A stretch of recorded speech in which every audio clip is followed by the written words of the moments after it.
အားလုံးပဲမင်္ဂလာပါခင်ဗျာ CRF Football Channel နဲ့ကြိုဆိုလိုက်ရပါတယ် Manchester United အသင်းကတော့ဒီကနေ့ညနေမှာအပြောင်းရွှေ့သတင်းတစ်ပုဒ်တက်လာပါတယ်အဲ့ဒီသတင်းကတော့ Arsenal အသင်းရဲ့ကွင်းလယ်ကစားသမားဖြစ်တဲ့ Mike Lewis Kelly ကိုစိတ်ဝင်စားနေရဆိုပြီးတော့ Talksport ကတင်ထားတာဖြစ်ပါတယ်အဲ့တော့ဒီ Talksport သတင်းက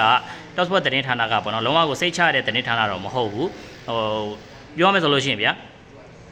ဒီတိုင်ယာ1တိုင်ယာ2အဆင့်မှာမရှိဘူးပေါ့နော်ဒါကြောင့်မလို့ကျွန်တော်ကတော့အရင်ကြီးတော့ဒါမယုံစေချင်ဘူးအဲ့တော့ဒီတဲ့ရင်ကိုကျွန်တော်တို့ဒါပြန်ပြီးတော့အခြေခံကြည့်မယ်ဆိုလို့ရှိရင်အဓိကတော့ United အသင်းအနေနဲ့ Lewis Hall ကိုစိတ်ဝင်စားနေရဗျာအဲ့တော့ Lewis Hall ကိုစိတ်ဝင်စားနေတဲ့အတွက်ကြောင့်တစ်ဖက်မှာလည်းဒီတခြားပေါ့နော်ဒီ left back player တွေကို United အတွင်းအသင်းက ဆက်ပြီးတော့စောင့်ကြည့်နေတယ်ဆိုပြီးတော့သတင်းတက်လာတာဖြစ်မယ်ဟောတေချာတော့ United ကတော့အဓိကတော့ဒီ left wing ထက်ပေါ့နော်ဒီ left back ဒီခန်းစစ်အတွက်ကိုအဓိကအာရုံစိုက်ပြီးတော့ပြင်ဆင်လိုက်မယ်လို့တော့ထင်တယ်အဲ့တော့ Skelly အကြောင်းကိုကျွန်တော်ကြည့်မယ်ဆိုလို့ရှိရင်လည်းသူက left back မှာကစားတယ် Arsenal မှာဆိုလို့ရှိရင်လည်းကွင်းလယ်လေးတက်ကစားတယ်ပေါ့နော်ဒါပေမဲ့ left back မှာသူ Calafiori ရှိတယ် Hincapié ရှိတဲ့အတွက်ကြောင့်နေရာရဖို့ရန်အတွက်မလွယ်ဘူးကွင်းလယ်မှာဆိုလို့ရှိရင်လည်း Bruno G ရောက်မယ်ဗျာ Arsenal ကိုဒါကြောင့်မလို့သူတို့ကွင်းလယ်မှာ right ရှိတယ်အဆူမန်ကြီးရှိတယ်ဒါကြောင့်မလို့နေရာရဖို့ရန်အတွက်လွယ်ပါမလားဆိုတာတော့ကျွန်တော်ဒါတန်နေရဝင်ပြီးတယ်ဒါကြောင့်မလို့ကစားသမားက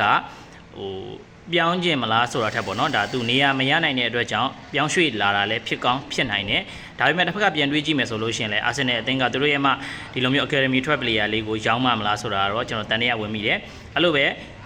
မရောမှုဆိုပြီးတော့လည်းဒါသတင်းတွေတချို့သတင်းမှာတွေ့ရတယ်ပေါ့နော်ဒါကြောင့်မလို့ဒီအပြောင်းရွှေ့ကဖြစ်လာပါမလားဆိုတော့ဆက်လက်ဆောင်ကြည့်သွားမှာဖြစ်ပါတယ်အဲ့တော့တကယ်လို့ပေါ့နော်ဒီ Lewis Hall ကိုမရဘူးဆိုလို့ရှိရင် Skelly ကိုဒါညီကိုတို့ left back အတွက်ခေါ်စေချင်လားကျွန်တော်တယောက်တည်းအမြင်အရပြောရမယ်ဆိုလို့ရှိရင်တော့ဒါ left back အနေနဲ့တော့မကြိုက်ဘူးဒါပေမဲ့ကွင်းလယ်မှာဒီ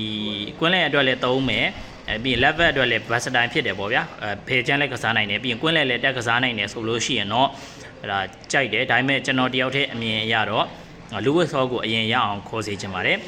ညီကိုတို့ဘယ်လိုမြင်ရလဲကိုယ့်ရဲ့အမြင်လေးကိုcomment မှာရေးခဲ့ကြပါဦးခင်ဗျ